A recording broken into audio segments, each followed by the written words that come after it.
The August heat in Chicago pressed against my skin like a living thing as I stood in the marble hallway of the Vieira estate, my wedding dress rustling with each shallow breath I took. 22 years old, and this was supposed to be the most important day of my life. Instead, my hands trembled as I clutched the pearl-encrusted bodice, listening to voices drift from the study just around the corner. I hadn't meant to eavesdrop. I'd been searching for my makeup artist, lost in this labyrinth of wealth and power that would soon become my prison. But when I heard Elio's voice, low and commanding as always, I froze. I don't want her. I never did. The words hit me like a physical blow. I pressed my back against the cool marble wall, my elaborate updo suddenly feeling too heavy, the veil cascading down my back, a mockery of the virginal innocence it was meant to represent. Then why go through with it, boss? That was Bruno, Elio's right hand, the man who had delivered the marriage contract to my father 3 months ago like it was a business merger. Which, I supposed it was. Because her father controls the South Side distribution, Elio replied, and I could picture him perfectly, even though I couldn't see him. 37 years old, with dark hair always swept back from a face that could have been carved from granite. Cold gray eyes that had looked at me exactly twice during our brief engagement, both times assessing me like I was merchandise. The Santoro family has been encroaching on our territory. Marrying Ginevra consolidates our power, eliminates a potential rival, and secures the ports her father controls. My father, Vittorio Moretti, who had sat me down 6 months ago and explained that my life, my dreams of studying art history in Florence, my hope for a future built on something other than blood and power, none of it mattered. The Vieira family wanted an alliance. I was the price. She's pretty enough, another voice chimed in. Dario, Elio's cousin, who always looked at me like I was something he wanted to consume. Good breeding stock. I bit my lip hard enough to taste copper, fighting the urge to storm into that room and tell them all exactly what I thought of being reduced to my reproductive potential. But I'd been raised in this world. I knew the rules. Women didn't speak unless spoken to. We smiled, we obeyed, we produced heirs. We survived. Pretty isn't what I need in a wife, Elio said. And there was something in his voice I couldn't quite identify. Bitterness? Exhaustion? I need someone I can trust, someone who understands this life. Not some sheltered girl who thinks the Mafia is something romantic she read about in novels. The injustice of it stole my breath. Sheltered? I'd watched my mother deteriorate from the stress of being married to a man like my father. I'd seen what this life did to women, how it hollowed them out until they were nothing but beautiful shells. I'd spent my entire life preparing to escape it, only to be handed over to a man who commanded even more fear than my father. So what's the plan after the wedding? Bruno asked. She moves into the East Wing? She can have whatever rooms she wants, Elio replied dismissively. As long as she stays out of my business and produces an heir within the year, she can redecorate the entire estate for all I care. Something inside me cracked. Not my heart. I'd never been naive enough to expect love from this arrangement. But my pride, my sense of self, the small, stubborn part of me that had hoped maybe, just maybe, there could be mutual respect if not affection. You're a cold bastard, Elio, Dario laughed. At least pretend to want her on your wedding night. I'll do my duty. The words were flat, final, nothing more. I didn't wait to hear the rest. I gathered my skirts and ran, the sound of my heels on marble echoing like gunshots through the empty hallway. My vision blurred with tears I refused to let fall. Not yet. Not where anyone could see. The powder room was blessedly empty. I locked the door and braced myself against the sink, staring at my reflection. The woman looking back at me was a stranger, professionally applied makeup, highlighting features I'd inherited from my Sicilian grandmother. Dark eyes that usually sparkled with defiance, now dull with resignation. Full lips painted the color of dried blood. A bride. a commodity, a means to an end. My phone buzzed in the small clutch I'd left on the counter. Lena, my best friend since childhood, the only person in my life who understood what it meant to be born into this world without choosing it. 10 minutes until processional. Are you ready? Ready? What a ridiculous question. Was I ready to marry a man who didn't want me? Who saw me as nothing more than a strategic acquisition? Who planned to do his duty and nothing more? I typed back with shaking fingers. Need 5 more minutes. The truth was, I needed a lifetime. I needed to be anywhere but here, wearing anything but this dress, about to pledge my life to a man who had just shattered whatever fragile hope I'd been clinging to. A sharp knock on the door made me jump. Ginevra. My father's voice, gruff with impatience. What are you doing in there? The ceremony starts in 5 minutes. I smoothed my dress, checked my makeup, and unlocked the door. Vittorio Moretti filled the doorway, his barrel chest straining against his tuxedo, his face ruddy from years of good wine and bad decisions. You look pale, he observed, his eyes narrowing.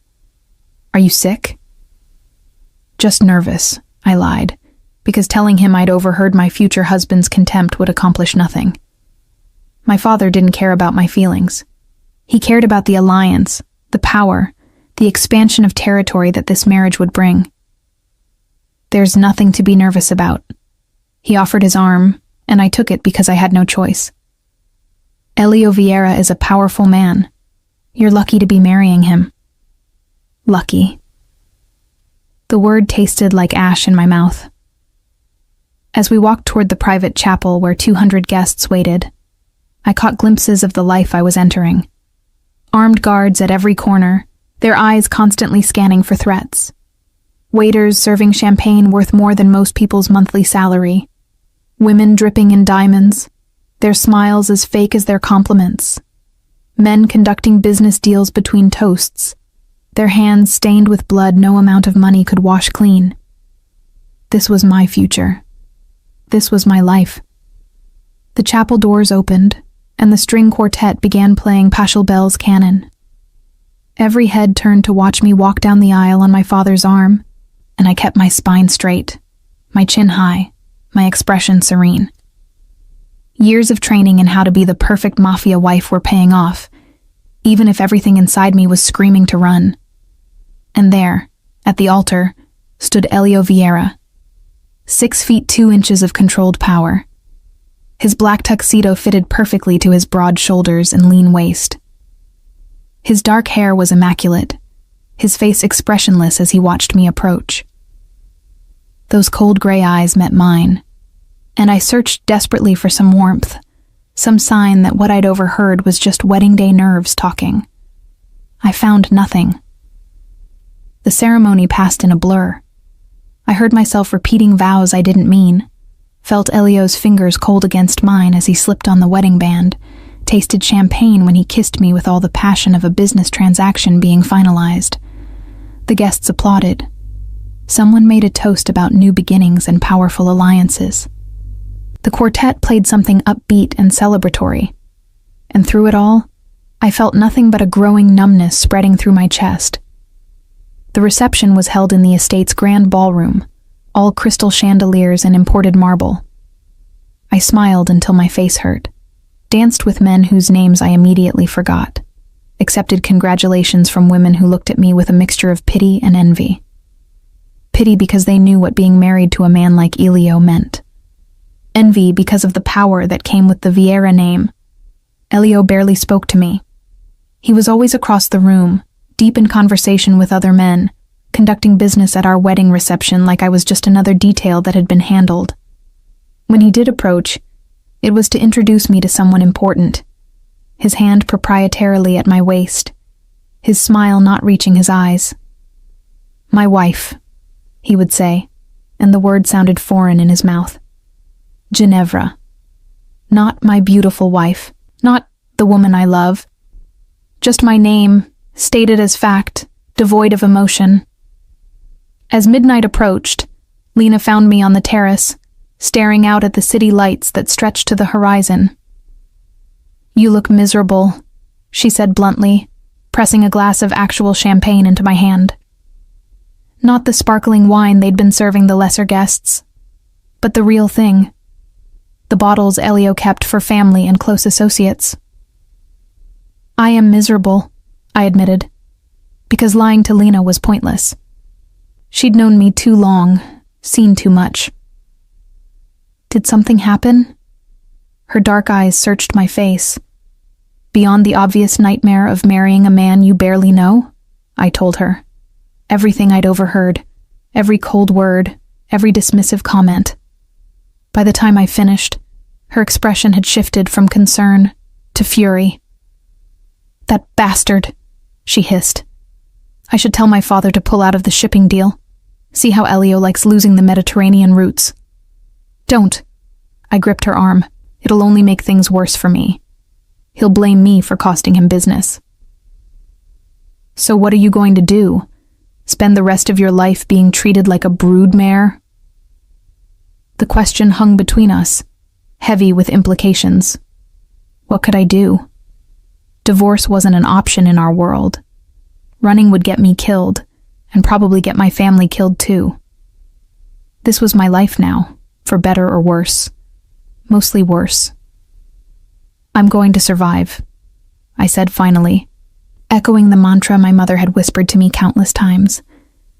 "Just like every other woman in this life." "You deserve better than survival, Ginny." Lena's voice cracked. "You deserve love, respect, partnership. Not this." Well, I'm not going to get it from him. I drained my champagne, welcoming the burn. So I'll take what I can get. Security, wealth, protection. Maybe that's enough. Even as I said it, I knew it was a lie. It would never be enough. But it was all I had. The night ended with Elio and me being escorted to the master suite by a gaggle of drunk relatives making crude jokes about wedding nights and air production. I kept my smile fixed in place, let them believe whatever they wanted to believe, and finally, the door closed behind us. Alone with my husband for the first time. Elio immediately went to the bar and poured himself 3 fingers of scotch, downing it in one swallow. Then he poured another and turned to face me. "You can take the guest room if you'd prefer," he said, his tone making it clear he hoped I would. "Or stay here. Your choice." So this was it. The moment where he would do his duty. Nothing more. The moment where I would become truly his, in the only way that mattered to men like him.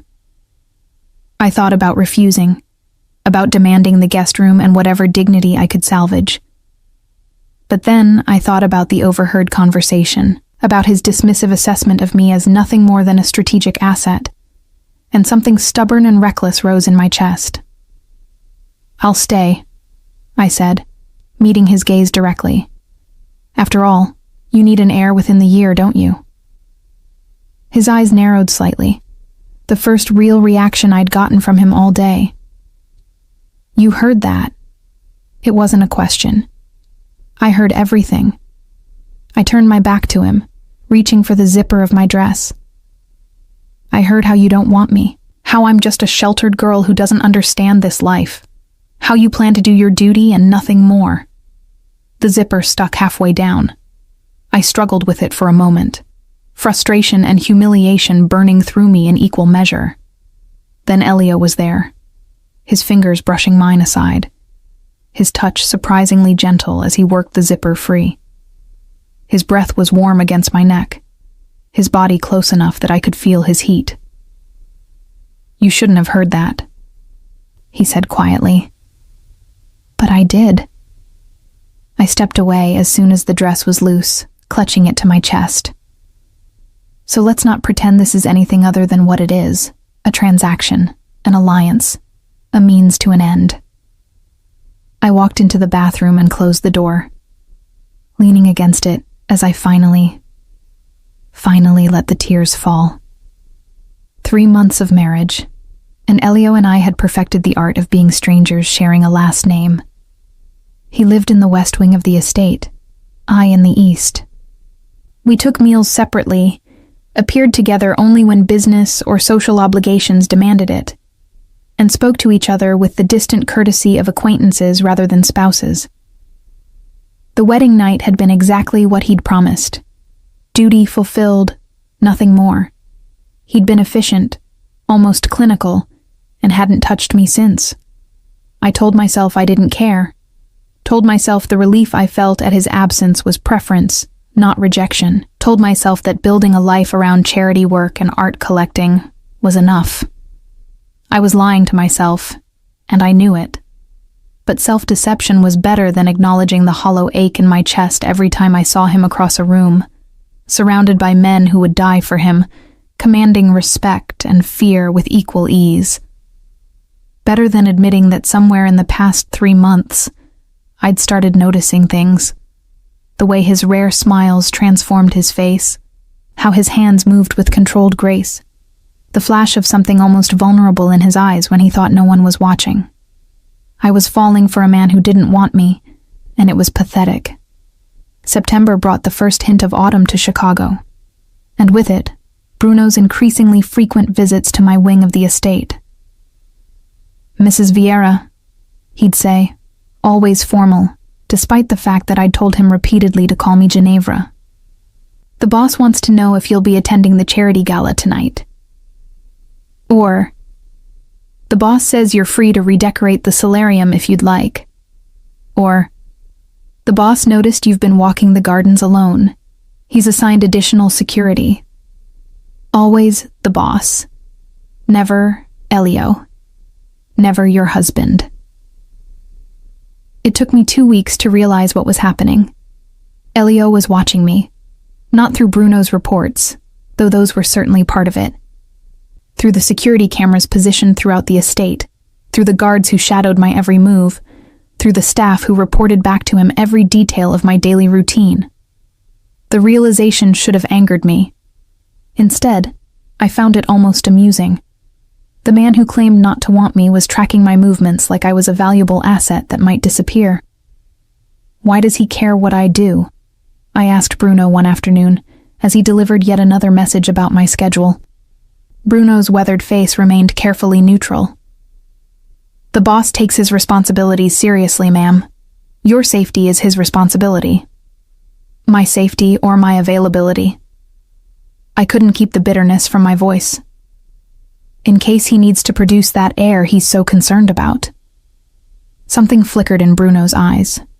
"Mrs. Vieira, if I may speak frankly." I nodded, curious despite myself. "The boss isn't an easy man to understand," Bruno said carefully, "but he's not the man you think he is either." Before I could ask what he meant, my phone buzzed. Lena, with our weekly lunch date reminder. The restaurant was in neutral territory, a upscale Italian place owned by a family not affiliated with any of the major organizations. Lena was already seated when I arrived, her security detail taking up position at a nearby table, their eyes constantly scanning the room. "You look terrible," she announced as I sat down. "Not sleeping?" "Not really. I hadn't slept well since the wedding, my bed too large and too empty despite my relief at Elio's absence." "He's still keeping his distance?" I nodded, focusing on the menu though I already knew what I wanted. Complete radio silence unless he needs his dutiful wife to appear at some function. "Men are idiots," Lena declared, signaling the waiter. "Especially men in our world. They think showing emotion is weakness." "It's not about emotion," I said quietly. "He just doesn't want me. He made that clear before we were even married." The waiter arrived with wine, and Lena waited until he'd left before leaning forward. "Can I tell you something? Something I heard from my father?" I nodded, though I wasn't sure I wanted to know. "The Santoro family is making moves," she said, her voice low. "They've been buying up politicians, bribing cops, consolidating power on the north side.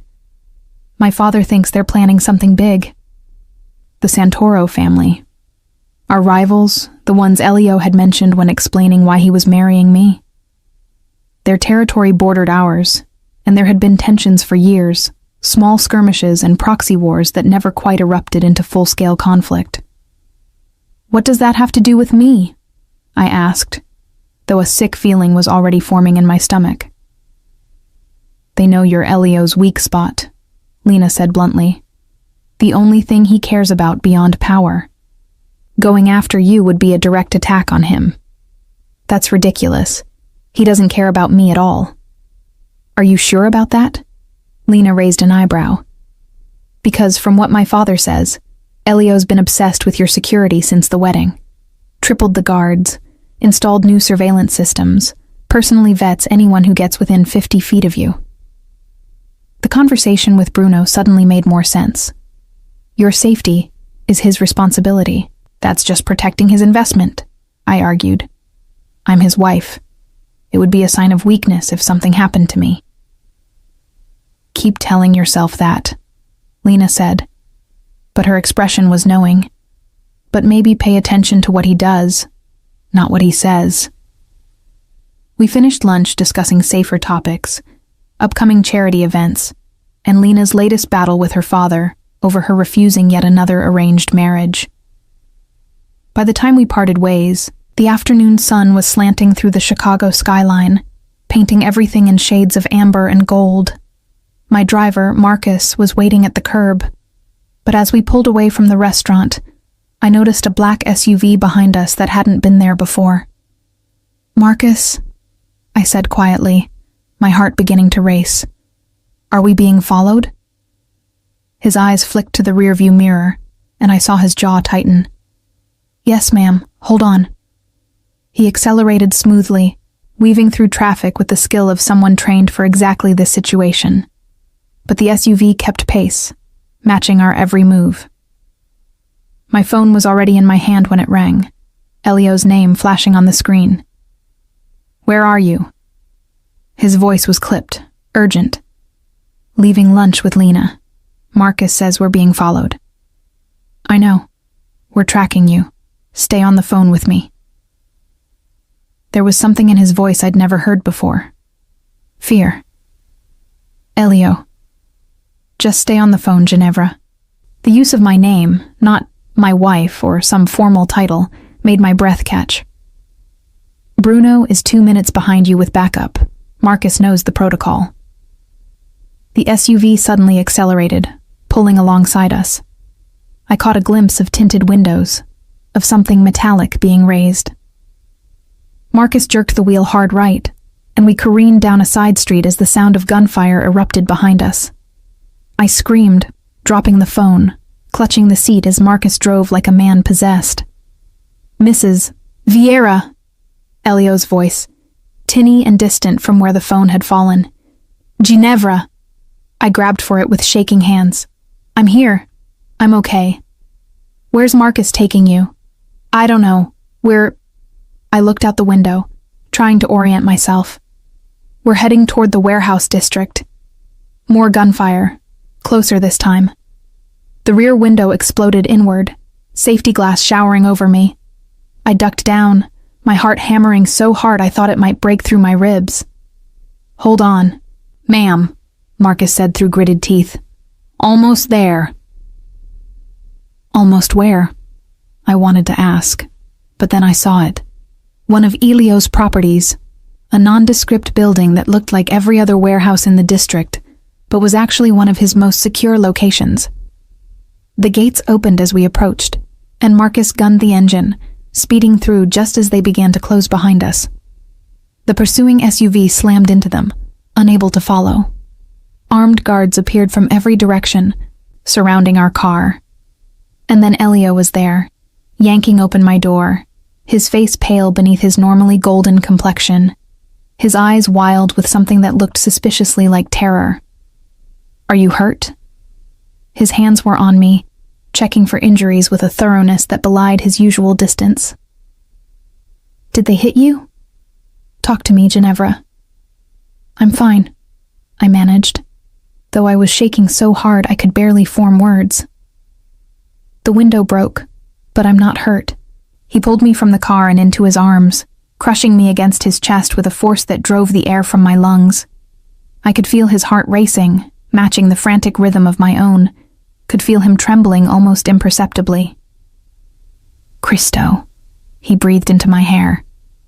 "When I saw the tracker deviate from your normal route." He didn't finish the sentence, but he didn't need to. I understood. For the first time since our wedding, Elio Vieira was showing me something real. Not the cold businessman, not the ruthless Mafia boss, but a man who had been genuinely afraid. Afraid for me. The safe house was everything I'd expected from one of Elio's properties. Fortified, luxurious, and utterly isolating. Floor-to-ceiling windows overlooked the Chicago River, bulletproof glass filtering the late afternoon sun into amber streams across imported marble floors. Guards stationed at every entrance. Security systems that would make a government facility jealous. A gilded cage, just like the estate. But this time, Elio was locked inside it with me. "You'll stay here until we neutralize the threat," he said, pacing the main room like a caged predator. He'd shed his jacket, rolled up his sleeves, revealing forearms corded with lean muscle. His usually immaculate hair was disheveled from running his hands through it repeatedly. "Bruno is coordinating with our people. The Santoro family will pay for this." I sat on the leather sofa, still trembling despite the blanket someone had draped over my shoulders, watching him. This Elio was different from the man I'd married. Agitated, almost frantic, his legendary control fracturing at the edges. "How long?" I asked quietly. "As long as it takes." He stopped pacing, his gray eyes finally meeting mine. "Days, weeks, however long until I'm certain you're safe. So I'm a prisoner again." His jaw tightened. "You're protected." "There's a difference?" Something dangerous flashed across his face. He crossed to the bar, poured himself 3 fingers of scotch, then reconsidered and poured a second glass. He brought it to me, pressing it into my hands. "Drink," he ordered. "You're still shaking." I was. My hands trembled so badly the amber liquid rippled in the glass. The adrenaline was wearing off, leaving behind a bone-deep exhaustion and the horrifying realization of how close I'd come to dying. "They were shooting at me," I said, the words feeling distant, like they belonged to someone else's story. "Those were real bullets." "I know." Elio sat beside me, closer than he'd been since our wedding night. Close enough that I could smell his cologne, see the muscle ticking in his jaw. "This is my fault." I looked at him sharply. "Your fault?" I should have anticipated this. His hands clenched into fists. "The Santoros have been making moves for months. I knew they were getting bolder. I should have increased your security sooner. Should have what? Kept me locked in the estate permanently?" The scotch burned going down, but I welcomed it. "I'm not a possession to be guarded, Elio. I'm a person. A person who almost died today because of me." His voice was raw. "Because you're my wife." The word hung between us, loaded with meanings we'd both been avoiding for 3 months. "Why do you care?" The question escaped before I could stop it. "You made it clear before we were even married that you didn't want me, that I was just a strategic asset." His head snapped toward me, shock written plainly across his features. "What?" "I heard you," I continued, the scotch loosening my tongue, 3 months of hurt pouring out. "The day of the wedding. You were in the study with Bruno and Dario. You said you didn't want me, that you needed someone you could trust, not some sheltered girl who thought the Mafia was romantic." Elio's face had gone completely white. "You heard that conversation." "Every word." I met his gaze steadily, refusing to look away despite the burning in my eyes. "So forgive me if I'm confused about why you're suddenly so concerned about my safety. Protecting your investment." He stood abruptly, turning his back to me, his shoulders rigid with tension. For a long moment, He said nothing, just stared out at the river as the sun painted the sky in shades of crimson and gold. Do you want to know why I said those things? His voice was quiet, controlled, but underneath I heard something brittle. The real reason? Enlighten me. He turned, and the expression on his face stole my breath. Pain, raw and unhidden, the mask he wore so carefully completely stripped away. Because I was terrified, he said simply. I took one look at you when your father first brought you to discuss the arrangement, and I was terrified. I blinked, certain I'd misheard. Terrified of what? Of you. He moved closer, his eyes never leaving mine. Of what you made me feel. I'd spent 15 years in this life building walls, making sure I cared about nothing and no one because caring makes you weak, makes you vulnerable. And then there you were, with your defiant eyes and stubborn chin, looking at me like you could see through every defense I'd built. My heart was hammering against my ribs.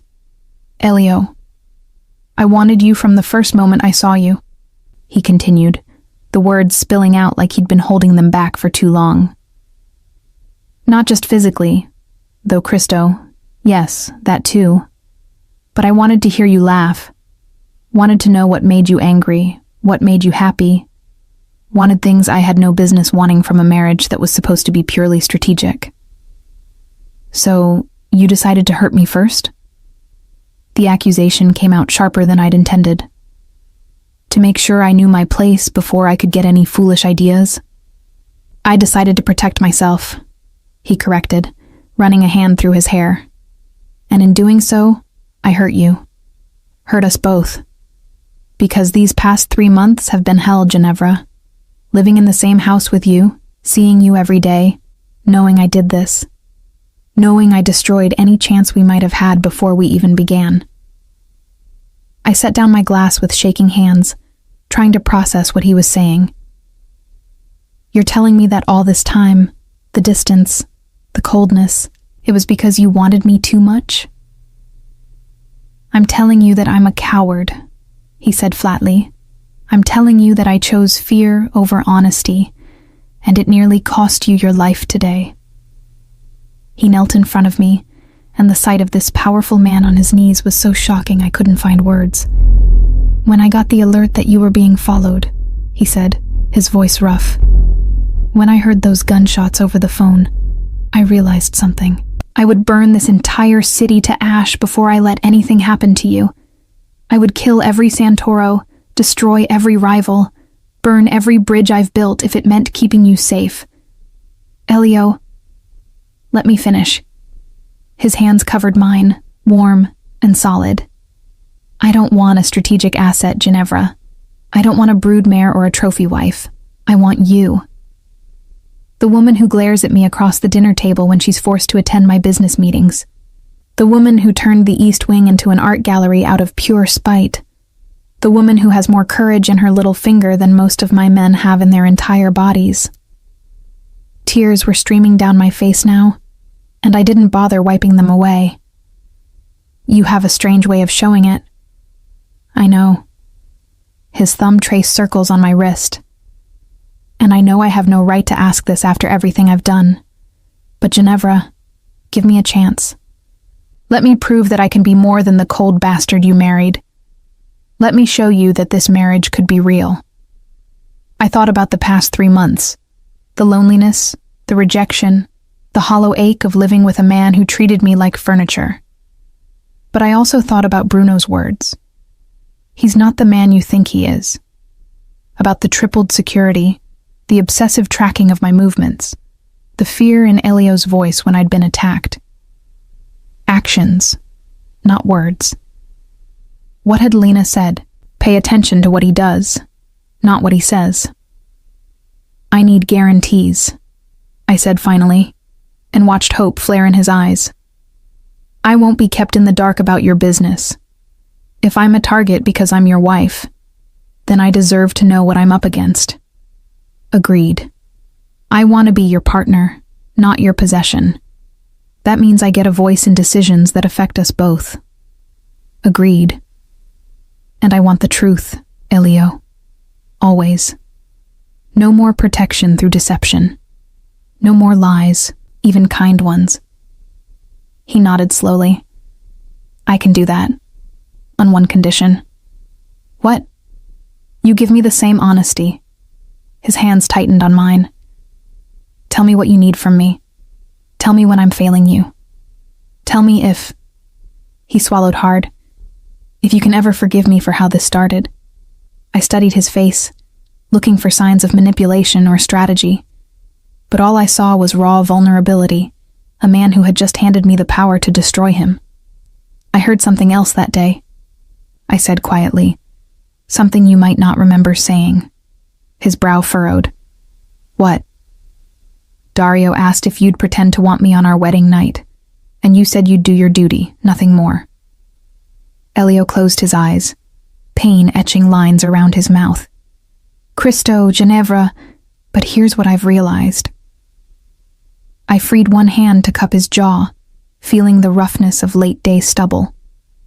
You were lying then, too.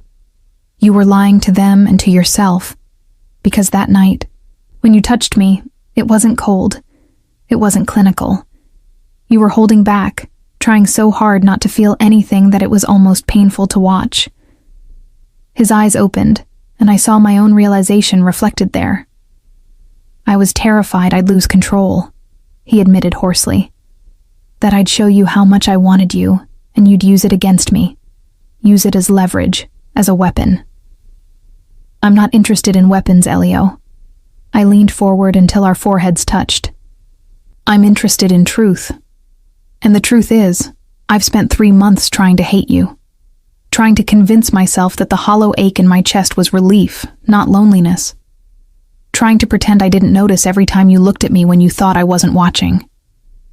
You noticed, he breathed. I noticed everything. I pulled back enough to meet his eyes. I noticed how you always made sure my favorite wine was stocked. How the temperature in my wing was always perfect. How you convinced the opera house to give me that private box, even though you claimed to hate opera. A ghost of a smile touched his lips. I do hate opera. And yet you arranged season tickets because I mentioned once that I missed it. Because seeing you happy made the suffering worthwhile. We were so close now I could feel his breath on my lips, could see the flecks of silver in his gray eyes. If we do this, I said softly, if we try to make this marriage real, there's no going back. No more separate wings. No more distance. No more distance, he agreed, starting now. He kissed me then, and it was nothing like our wedding night. This kiss was desperate, hungry, 3 months of denied want pouring into it. His hands framed my face with a reverence that made my heart ache, his lips moving against mine like I was oxygen and he'd been drowning.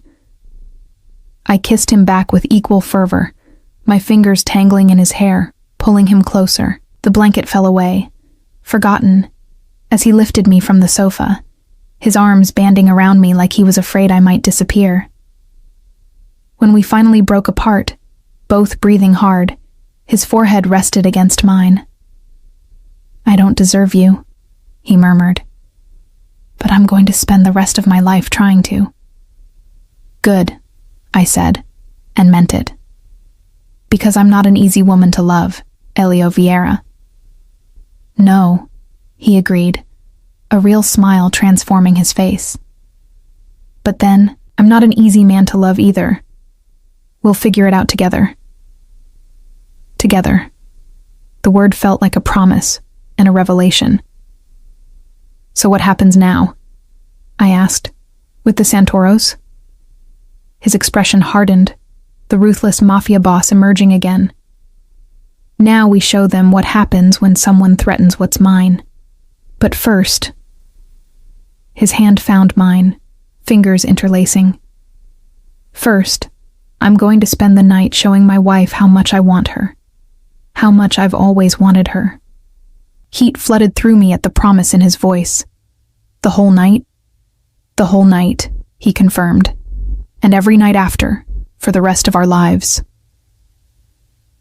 The war with the Santoro family lasted exactly 1 week. 7 days of violence that painted Chicago's streets red, of raids and counter-raids, of old alliances tested and new ones forged. I watched it unfold from the safe house, glued to news reports that carefully didn't mention the real reasons behind the sudden surge in gang activity. Elio came to me every night, sometimes bloodied, always exhausted, and I learned a new side of my husband. The warrior who commanded men with absolute authority, the strategist who thought 10 moves ahead, the man who would do anything, sacrifice anyone, to protect what was his. Dario's been feeding information to the Santoros, he told me on the 4th night, his voice flat with betrayal as I cleaned a cut on his knuckles. For months. That's how they knew your route from the restaurant. I paused, antiseptic-soaked cloth hovering over his split skin. Your cousin? My cousin. The words were bitter. Bruno is handling it. I didn't ask what handling it meant.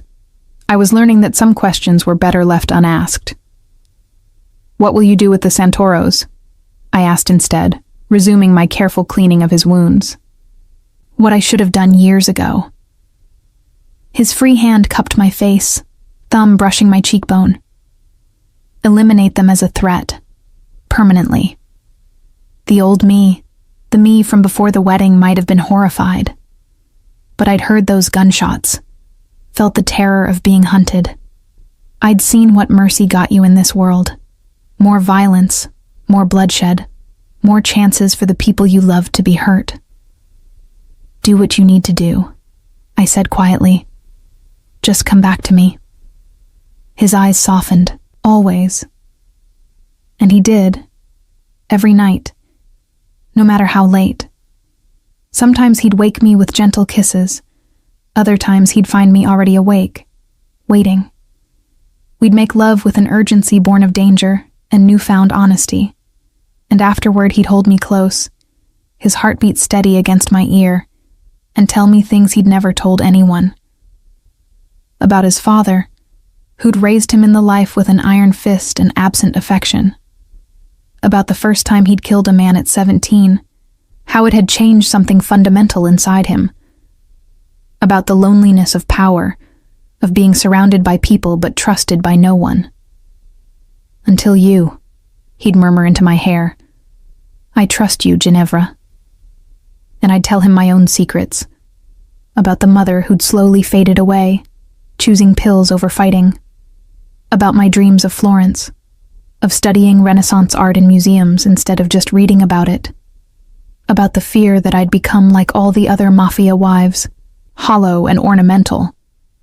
You could never be hollow, he'd say fiercely. You have too much fire. On the 7th day, Bruno arrived at the safe house with news. It's done, boss, he said, his expression grim. Antonio Santoro and his 2 sons are dead.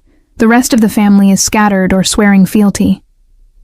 I watched Elio's face, looking for guilt or regret.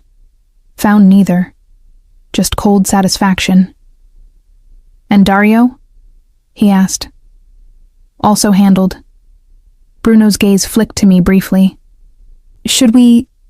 Ginevra knows, Elio interrupted. She knows everything. Something like approval crossed Bruno's weathered features. In that case, Mrs. Vieira, your husband took out an entire crime family in less than a week. The other families are taking notice. The Vieira name carries more weight than ever. At what cost? I asked quietly. 37 of their men dead, Bruno reported. 12 of ours wounded, 3 killed. Could have been much worse. 3 families would be grieving tonight because of this war. 3 women would be widows. Children would grow up without fathers. The weight of it settled on my shoulders, heavy and inescapable. I want to meet them, I said suddenly. The families of our people who died. Both men looked at me in surprise. That's not typically done, Bruno said carefully. The boss usually sends a generous payment, arranges the funerals. I didn't ask what was typically done, I interrupted. I asked to meet them. Elio studied me for a long moment. Why? Because 3 men died protecting me, protecting us. The least I can do is look their families in the eye and thank them. It could be dangerous, he said. Some might blame you for... They should blame me. I met his gaze steadily. I was the target. Their husbands, their fathers. They died because the Santoros wanted to hurt you through me. I owe them more than money. Pride flickered in Elio's eyes. Then we'll go together. The visits were brutal. Seeing the raw grief, the children too young to understand why Daddy wasn't coming home, the widows trying to be strong while their worlds collapsed. Each time I held their hands, let them cry on my shoulder, promised that their loved one's sacrifice wouldn't be forgotten. Elio stood beside me through all of it, his presence a solid anchor. And I saw something shift in the way his men looked at us. At me, not just respect for the boss's wife, but genuine loyalty for a woman who honored their fallen. You were right, Elio said as we returned to the safe house after the last visit. About meeting them. I know. I leaned against him, exhausted emotionally if not physically. But that doesn't make it easier. Nothing worth doing is easy. His arms came around me, holding me close. Come home with me, Ginevra. The threat is neutralized. It's safe now. Home. The estate that had felt like a prison for 3 months. But with Elio beside me, maybe it could be something different. On one condition, I said. Anything. No more separate wings. We share a room. A life. No more distance. He pulled back enough to see my face, hope, and heat mingling in his expression. You want to move into the master suite? I want to build something new, I corrected. Not live in your space or mine. Ours. Understanding dawned. The south wing. It's been closed off for years, but it has the best views, the most privacy. Then that's where we'll make our home. I rose on my toes to kiss him. Starting tonight. The south wing of the Vieira estate was a revelation. While the rest of the house was all modern minimalism and cold marble, this section had been preserved from an earlier era. Crown molding, original hardwood floors, a massive fireplace in what would become our bedroom. My grandmother's wing, Elio explained as we walked through dusty rooms. She died when I was 12. My father kept it closed after that, said it was too painful to go in. I could see why. There was warmth here that the rest of the house lacked. Evidence of a woman who'd made this place a home rather than just a showpiece. Tell me about her, I said, running my fingers over the carved mantelpiece. She was the only soft thing in my father's life, Elio said quietly. The only person who could make him smile. When she died, he became harder, colder, turned me into what he thought a Vieira heir should be. What would she think of me? I asked, voicing the question that had been nagging at me. Elio's hand found mine, warm and solid. She'd love you. She always said I needed someone strong enough to stand up to me, soft enough to remind me I was human. I'm not sure I'm all that soft. You're soft where it matters. His free hand pressed over my heart. In here. Over the next 2 weeks, we transformed the south wing. Contractors worked around the clock, carefully preserving the original character while adding modern amenities. I chose furniture and artwork. Elio handled security upgrades and technology. We argued about paint colors, compromised on window treatments, made love on dusty drop cloths while workers were at lunch. It was domestic and normal, and utterly foreign to both of us, and I loved every minute of it. The bed arrives tomorrow, Elio said one evening as we sat in what would become our bedroom, drinking wine directly from the bottle like teenagers. About time. I leaned against him, pleasantly buzzed and completely content. I'm tired of the guest room. I could always carry you to my old room, he suggested, his hand finding its way under my shirt. Too far away. I straddled his lap, feeling him harden immediately beneath me. Besides, I like it here. It feels like ours. Everything I have is ours now, he murmured against my neck.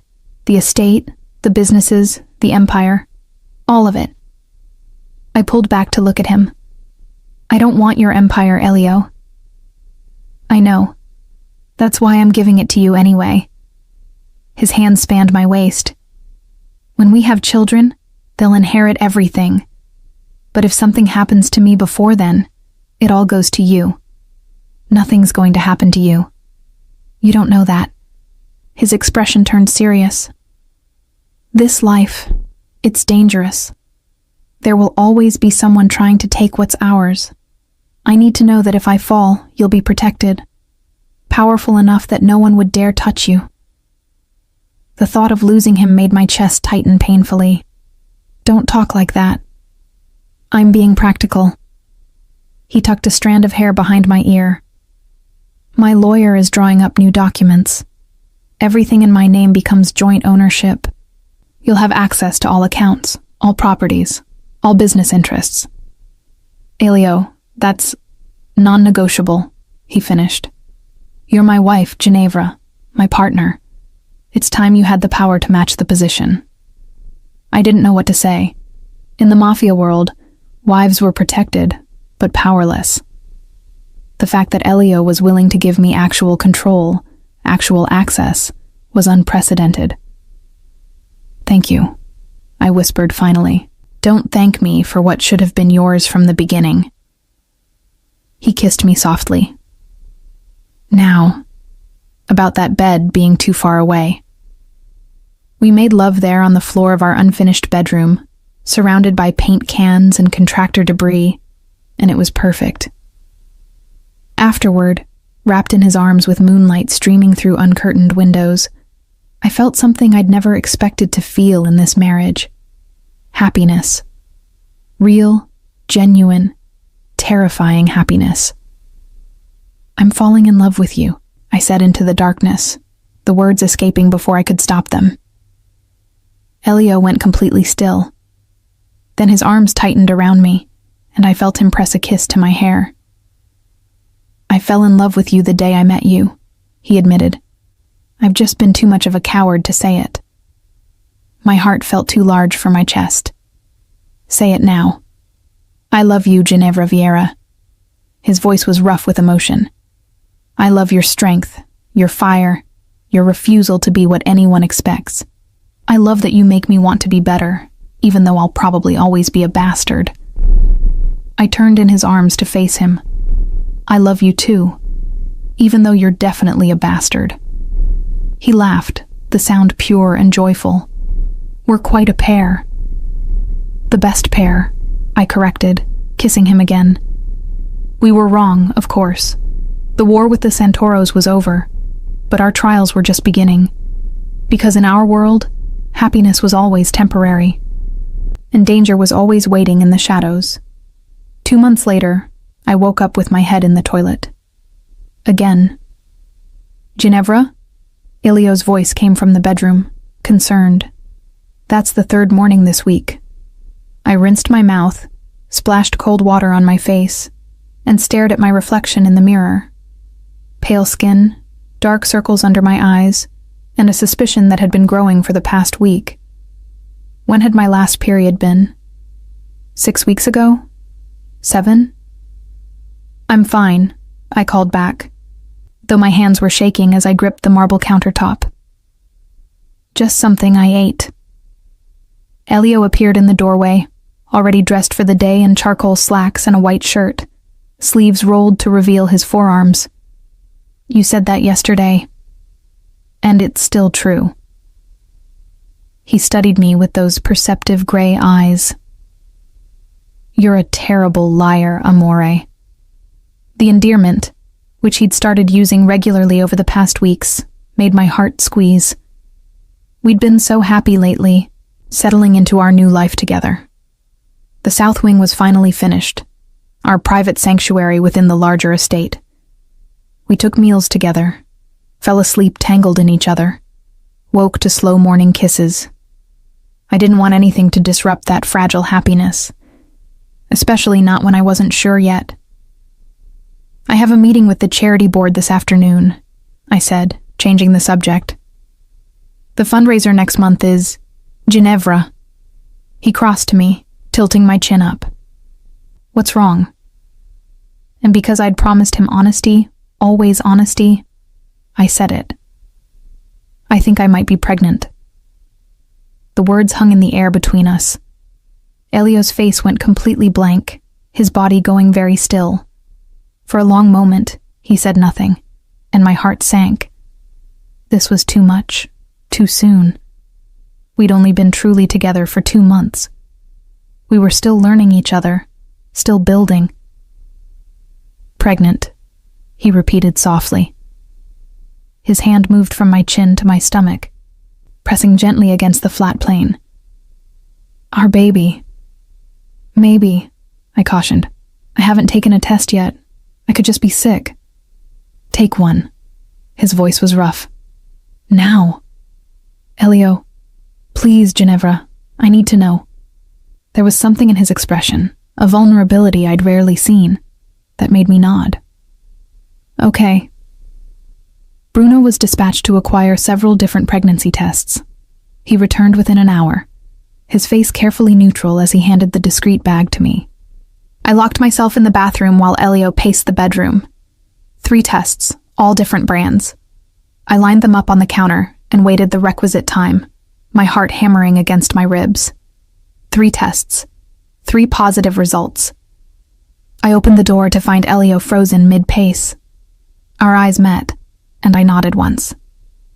I'm pregnant. He was across the room in 2 strides, lifting me off my feet and spinning me in a circle. His laugh was pure joy, uninhibited in a way I'd never heard before. We're having a baby, he said, setting me down gently, reverently. Cristo, Ginevra, we're going to be parents. Relief flooded through me. You're happy? Happy? He cupped my face, his eyes bright. I'm terrified and ecstatic and completely unprepared. But yes, amore, I'm happy. We told no one else, keeping the news to ourselves for the first precious weeks. Elio became impossibly protective, hovering whenever I so much as stood up too quickly. Security doubled, then tripled. My diet was scrutinized by a nutritionist he hired. Dr. Caesar, the family physician, began making house calls weekly. You're going to drive me insane, I told him one evening as he insisted I elevate my feet. I'm keeping you safe, he countered. Both of you. But the world outside our happy bubble was shifting. Bruno came to us 3 weeks after we'd learned about the pregnancy, his expression grim. We have a problem, he said, laying a folder on Elio's desk. Marcus Vitale is making moves. I knew that name. Vitale ran one of the smaller families, always ambitious, always hungry for more power. He'd been at our wedding, all smiles and false congratulations. What kind of moves? Elio asked, his arm tightening around me where I sat on the edge of his desk. He's been meeting with the other families, suggesting that you've gone soft. Bruno's gaze flicked to me apologetically. That marriage has made you weak. Let me guess, Elio said dryly. He's offering to step in and provide the strong leadership Chicago needs? Essentially. Bruno pulled out photos. He's also been courting some of your lower-level guys, offering better deals, more territory. I studied the photographs, seeing men I recognized from estate functions. Has anyone taken him up on it? Not yet. Bruno's expression darkened. But he's persistent, and he's playing on old resentments, the guys who think you've been neglecting business to play house. The accusation stung, even secondhand. Elio's hand found mine, squeezing gently.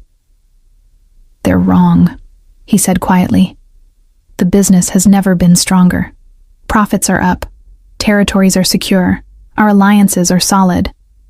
I know that, boss. You know that.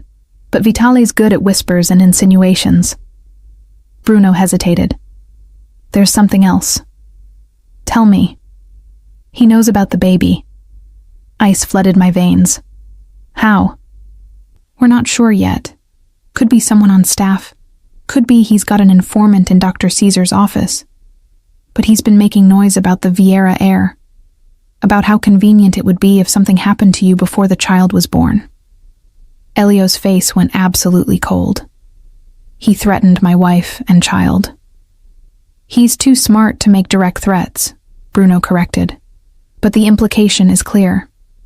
I watched my husband transform before my eyes. The loving, protective man I'd woken up beside became the ruthless crime lord who commanded fear across the city. His eyes turned to steel, his expression carved from ice. "Call a meeting," he said quietly. "All family heads, tomorrow night, and make sure Vitali knows he's expected." After Bruno left, Elio pulled me into his arms, his control fracturing slightly. "I won't let him hurt you," he promised against my hair. "I won't let anyone hurt you or our baby." "I know." I held him tightly. "But Elio, you need to be smart about this. Vitali is goading you, trying to make you overreact. There's no overreaction when someone threatens my family." "Then be strategic," I urged. "Don't give him what he wants. Show everyone that you're not weak, that marriage hasn't made you vulnerable. Show them you're stronger than ever." He pulled back to look at me, something like awe in his expression. "How did you get so wise?" "I married a crime lord," I said dryly. "I learned to think like one." The meeting of the families was held at one of Elio's downtown properties, a penthouse that served as neutral ground for interfamily business. I wasn't supposed to attend. Women never attended these meetings, but I insisted. "If they think you're weak because of me," I argued, "then they need to see that I'm not a weakness. I'm an asset." Elio hesitated, clearly torn between protecting me and recognizing the political wisdom of my presence. "You stay beside me," he finally agreed, "and you let me handle Vitale." "Of course," I kissed him softly. "I'm just there to look intimidating." His laugh was strained. "You in that dress will definitely intimidate them." I'd chosen my outfit carefully. A black sheath dress that was elegantly modest but undeniably expensive, my grandmother's ruby necklace, my hair in a sleek chignon. I looked every inch the Mafia wife, powerful and untouchable. The other family heads were already assembled when we arrived. 5 men of varying ages, all dangerous in their own ways, all watching with calculating eyes as Elio and I entered together. Marcus Vitale was younger than I'd expected, mid-40s with silver threading his dark hair. Handsome in a polished way, expensive suit, practiced smile. He rose as we approached, extending a hand to Elio. "Vieira, good of you to call this meeting. And Mrs. Vieira." His eyes raked over me with undisguised interest. "Looking radiant as always. Married life agrees with you." "It does," I replied coolly, allowing my hand to rest protectively over my still flat stomach. The gesture was deliberate, claiming my pregnancy publicly. I saw the calculation in Vitali's eyes, the quick assessment and dismissal. He thought I was a weakness, a distraction. He had no idea. Elio guided me to the head of the table, seating me on his right before addressing the room. "Gentlemen, thank you for coming. It's come to my attention that there are concerns about the direction of Vieira operations. I thought it best we address them directly." "No concerns from me," said Giovanni Russo, the oldest of the family heads. "Your numbers speak for themselves." "As do mine," added Leo Carbone. "The new distribution routes you established have been very profitable." Vitale smiled thinly. "Of course the business side is strong. Elio's always been good with numbers. My concern is more philosophical." "Oh?" Elio's voice was dangerously soft. "Enlighten us." "This life requires certain qualities," Vitale said, leaning back in his chair. "Ruthlessness, focus, the willingness to put business before personal attachments." His gaze slid to me. Some might worry that domestic bliss could dull those qualities. Some might, Elio agreed. Are you worried, Marcus? The use of his first name, dropping the respectful surname, was a calculated insult. I saw Vitale's jaw tighten. I'm concerned for all of us, he said smoothly. When one family shows weakness, we all become vulnerable. Weakness. Elio's laugh was cold. Let me tell you what I see when I look at my marriage, Marcus. I see a woman who has made me more strategic, more focused, more dangerous than I ever was alone. I see someone who understands this life better than most men born into it. I see the future mother of my heir, who will inherit an empire twice the size of the one I inherited. He stood, his presence filling the room. You want to talk about weakness? Let's talk about you. You've been bleeding territory for the past year. Your men jump ship because you rule through fear instead of loyalty. You're so desperate for power that you've resorted to making veiled threats against a pregnant woman. Vitale's face flushed. I never... You did. Elio's voice cut through the protest. And everyone at this table knows it. The question is, what should I do about it? The room went deadly silent. I could feel the tension, every man waiting to see how this would play out. You have two choices, Marcus, Elio continued. You can apologize to my wife, swear fealty to the Vieira family, and accept a significant reduction in your territory as penance. Or you can refuse, and we settle this the old way. The old way.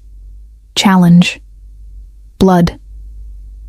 Vitale's eyes darted around the table, looking for support. Found none.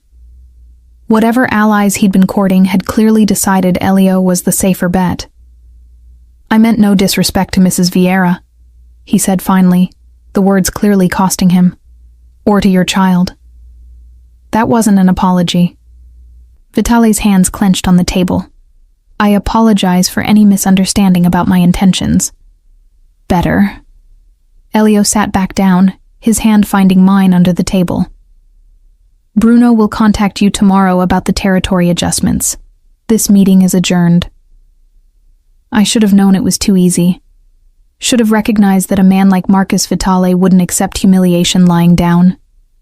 2 weeks after the meeting, I was 6 months pregnant and beginning to show. Elio had become impossibly protective, barely letting me out of his sight. But I had a charity event to attend, a fundraiser I'd been planning for months, and I refused to let fear keep me locked away. I'll have 10 guards, I assured him that morning. Bruno's driving me personally. It's the museum, Elio, not a war zone. Everywhere is a war zone, he muttered, adjusting my necklace with gentle fingers. But you're right. I can't keep you prisoner. You could try, I teased, rising on my toes to kiss him. But I'd make your life hell. You already do, amore. But he was smiling.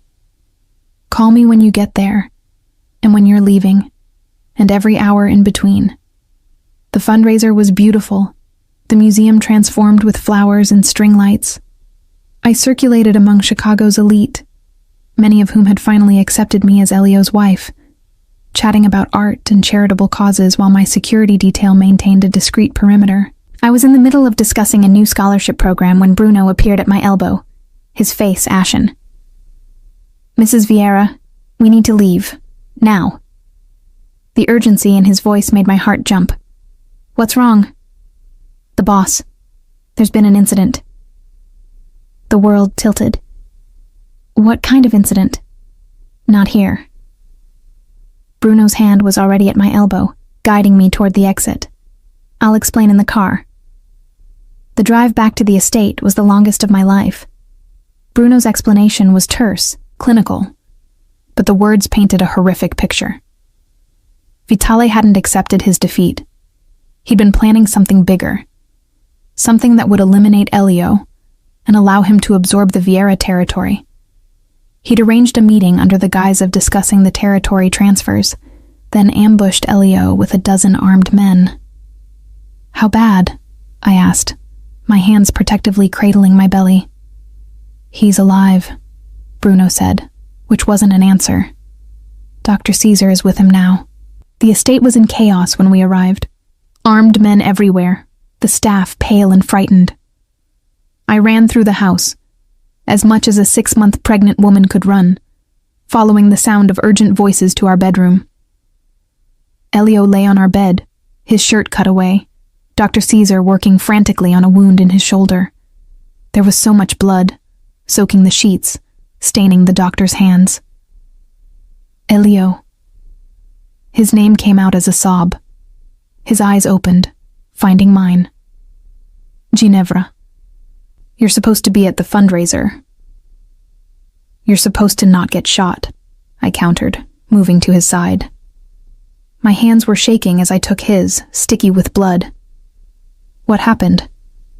Vitale. The name was a curse. Bastard had 12 men waiting. I only had 4. Where is he now? I asked, looking at Bruno. In the wind, Bruno replied grimly. But we're hunting him. Dr. Caesar looked up. Mrs. Vieira, I need space to work. I'm not leaving him. Ginevra. Elio tried to sit up, winced. The baby is fine, I interrupted. But you're not. How bad is it, doctor? The bullet went through cleanly, Dr. Caesar said, returning to his work. Missed the major arteries. He'll need rest and antibiotics, but he'll recover. Relief made my knees weak. Thank God. Not God, Elio said, his voice strained but steady. Bruno. He drove like a maniac to get me here. Over the next hours, the full story emerged. Vitale's ambush had been carefully planned, but he'd underestimated Elio's survival instinct and Bruno's skill. They'd fought their way out, but Elio had taken a bullet in the process. Now Vitale was missing, along with his closest associates. Every contact, every safe house, every business front, all abandoned.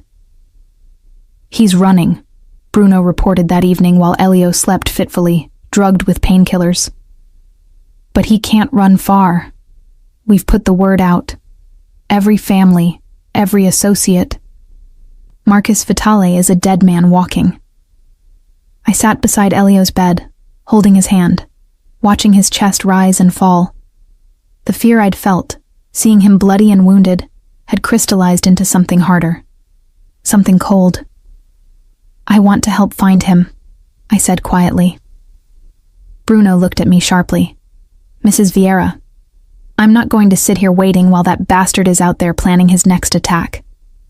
I met his gaze steadily. Elio's vulnerable right now. Someone needs to run things while he recovers. With all due respect, you're 6 months pregnant. With all due respect, I'm also the wife of the head of this family, which means I have authority. I stood, moving to the window. Call a meeting of the lieutenants, tomorrow morning. It's time they learned what kind of woman Elio married. I saw doubt in Bruno's eyes, but also something like respect. I'll make the calls. The meeting was held in Elio's study. 10 of his most trusted men gathered around the conference table. They looked skeptical when I walked in, this pregnant woman presuming to give them orders. Gentlemen, I began, standing at the head of the table where Elio usually sat. As you know, my husband is recovering from an attempted assassination. Until he's back on his feet, I'll be coordinating our response to Marcus Vitale's attack. With all respect, Mrs. Vieira, one of them began. I thought his name was Tony. This is men's business. This is family business, I corrected. And I'm family. Now, Bruno, walk me through what we know about Vitale's whereabouts. For the next hour, I absorbed everything they told me. Vitale's known associates, his properties, his patterns of behavior. I asked questions, probed for weaknesses, and slowly, I saw their skepticism transform into grudging respect. He has a sister, I said finally. Unmarried, lives alone in Lincoln Park. Has he contacted her? We have people watching her place, Bruno confirmed. No activity. He won't go there himself, I reasoned. Too obvious. But he might send a message, a courier, someone she'd trust. I looked at Tony. You grew up in that neighborhood. Who would she trust? His eyes widened. Her priest, Father Donovan at St. Mary's. Put someone on the church, I ordered. Discreet surveillance. If a message comes through the priest, we'll know. Bruno nodded approvingly. Good thinking. I'd been right. 2 days later, one of our people spotted Vitale's sister receiving a phone call at the church, then immediately leaving with a packed bag. We followed her to a small cabin 2 hours north of the city. And there, we found Marcus Vitale, hiding like the coward he was. Elio was still recovering when Bruno and the others brought Vitale back, bound and bloody. I was in the study, reviewing security protocols, when they arrived. Mrs. Vieira, Bruno said, we have him. What would you like us to do? It was a test, I realized. They were testing whether I had the steel to do what needed to be done. I looked at Vitale, at the man who had tried to kill my husband, who had threatened my unborn child. And I felt nothing but cold purpose. Put him in the wine cellar, I said calmly. Secure him. I'll tell my husband he's here. Elio was sitting up when I entered our bedroom, his color better, though he still moved carefully. You've been busy, he observed, gesturing to the reports scattered across the bed. Someone had to be. I sat beside him carefully. We found Vitale. His eyes sharpened. Where? I told him everything. How I'd run the organization in his absence. How I'd reasoned out Vitale's hiding place. How the men now looked at me with respect instead of dismissal. You did this, he said wonderingly. You found him. You commanded my men. You, Cristo, Ginevra, you were magnificent. I was terrified, I admitted, but also angry. He tried to take you from me, from our baby. I couldn't let that stand. Elio cupped my face, his touch reverent. What do you want to do with him? It was my choice, I realized. My husband was giving me the power to decide Marcus Vitale's fate. I want you to handle it, I said finally. But I want to be there when you do. I want him to see that the woman he dismissed, the weakness he thought he could exploit, was the one who found him. Pride blazed in Elio's eyes. Tomorrow night, when I'm stronger. That night, as we lay together in the darkness, Elio's hand resting on my swollen belly, I felt our baby kick for the first time. Strong, insistent movements that made us both laugh with wonder. She's a fighter, Elio murmured, like her mother. Or he is, I countered, like his father. Either way, our child will know strength. His lips found mine in the darkness. And love. And family. The next evening, I stood beside Elio in the wine cellar while Marcus Vitale knelt before us, defiant even in defeat. You made a mistake, Elio said quietly. You thought my wife was my weakness. But she's my strength, Vitale. She's the reason I survive, the reason I fight, the reason I build instead of just destroy. She's just a woman, Vitale spat. No. I stepped forward, my hand resting protectively over my belly. I'm the woman who found you. The woman who commanded the men you thought would follow you. The woman carrying the next generation of Vieira power. I looked at Elio. I've seen enough. Do what needs to be done. We left the cellar together, Elio's arm around my waist, leaving Bruno to handle the rest. I didn't need to watch, didn't need to know the details. I just needed to know that the threat was eliminated, that my family was safe. 3 months later, I went into labor on a snowy December evening. Elio was beside me the entire time, holding my hand, coaching my breathing, looking more terrified than I'd ever seen him face down enemies. "You're doing so well, amore," he murmured, wiping sweat from my forehead. "So strong." "Easy for you to say," I gasped between contractions. "You're not the one." The pain cut off my words, and I bore down, following Dr. Caesar's instructions. Push, breathe, push again, and then, finally, a cry. Strong and furious and perfect. "It's a girl," Dr. Caesar announced, placing our daughter on my chest. She was beautiful. Dark hair like Elio's, and when she opened her eyes, I saw they were the same stormy gray as her father's. 10 perfect fingers, 10 perfect toes, and lungs that were clearly already healthy from the way she was screaming. "Hello, little one," I whispered, tears streaming down my face. "We've been waiting for you." Elio's hand was gentle on our daughter's head, his own eyes bright with unshed tears. "She's perfect. You're both perfect." "What should we name her?" I asked, looking up at him. "Elena," he said immediately. "After my grandmother, the woman who taught me that strength and softness could exist together." Elena Vieira. I tested the name. "I love it." Our daughter, apparently satisfied with her name, stopped crying and blinked up at us with those serious gray eyes. "She's already judging us," I said, laughing through my tears. "Smart girl," Elio murmured, leaning down to kiss me softly. "Takes after her mother." Later, when Elena was sleeping in my arms and Elio sat beside us on the hospital bed, his arm around my shoulders, I thought about everything that had brought us here.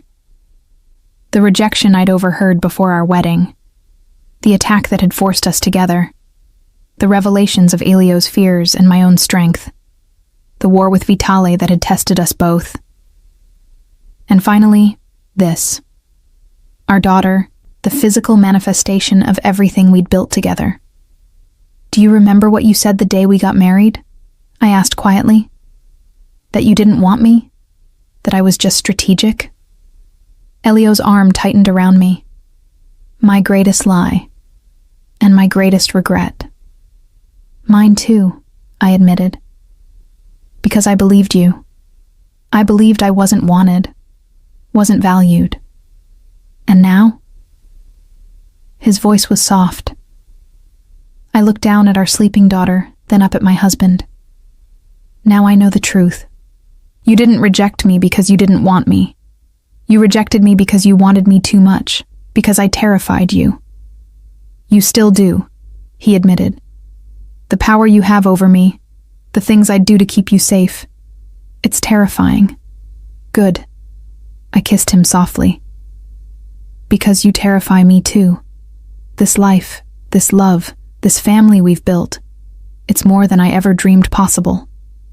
Elena stirred in my arms, making small snuffling sounds, and we both looked down at her with matching expressions of wonder. "She saved us, you know," Elio said quietly. "Or you did, carrying her, giving me a reason to be better than I was."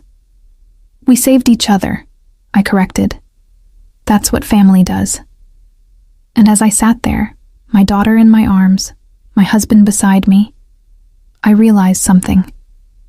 I'd spent my whole life preparing to escape the Mafia world, but I'd never realized that sometimes the greatest freedom comes not from running away, but from finding your place within the chaos. From finding the person who sees your strength and doesn't fear it, who values your voice and doesn't silence it, who loves you not despite your fire but because of it. I'd married a monster, or so I'd thought. But I'd discovered that monsters were just men who'd never been given a reason to be human. And I'd given Elio that reason, just as he'd given me mine.